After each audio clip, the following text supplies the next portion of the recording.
عمران خان کے وکیل نے آج بتایا کہ القادر ٹرسٹ کیس میں عمران خان اب ایک ہی کیس ہے جس میں عمران خان جیل میں ہیں، اور علیمہ خان یہ کہہ رہی ہیں کہ عمران خان کی جو ضمانت ہے اس کو اس لیے پینڈنگ کیا جا رہا ہے کہ جب اگلے کیس میں یعنی کہ توشہ خانہ 2 میں سزا ہو جائے گی تو اس کیس میں پھر یہ ضمانت دے دیں گے، جو کہ انصاف نہیں ہے بلکہ آپ یہ کہیں کہ انتقام ہے۔ ناظرین، عمران خان کے جو وکیل ہیں انہوں نے بھی آج میڈیا سے گفتگو کرتے ہوئے سلمان صاحب نے یہ ڈیٹیلز بتائیں۔ انہوں نے کہا کہ صرف اور صرف یہ ستمبر تک معاملہ اس لیے آیا کہ حکومت یہ چاہتی نہیں تھی، کچھ طاقتور لوگ یہ چاہتے نہیں تھے کہ عمران خان کا کیس ارلی لگ جائے۔ عمران خان کو اگر ہم میرٹ پہ دیکھیں تو سلمان صفدر نے یہ کہا کہ عمران خان کی ہر حال میں ضمانت بنتی ہے، لیکن اور سپریم کورٹ آف پاکستان نے بھی ضمانتیں دی ہیں عمران خان کو، تو ہائی کورٹ کو دے دینی چاہیے۔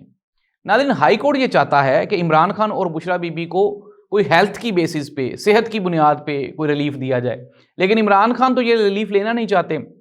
عمران خان نے کل بھی اپنے اسٹیٹمنٹ میں یہ کہا کہ میری بیوی اور میری فیملی کو صرف اور صرف اس لیے انتقام کا نشانہ بنایا جا رہا ہے کیونکہ وہ میری بیوی اور میری فیملی ہے۔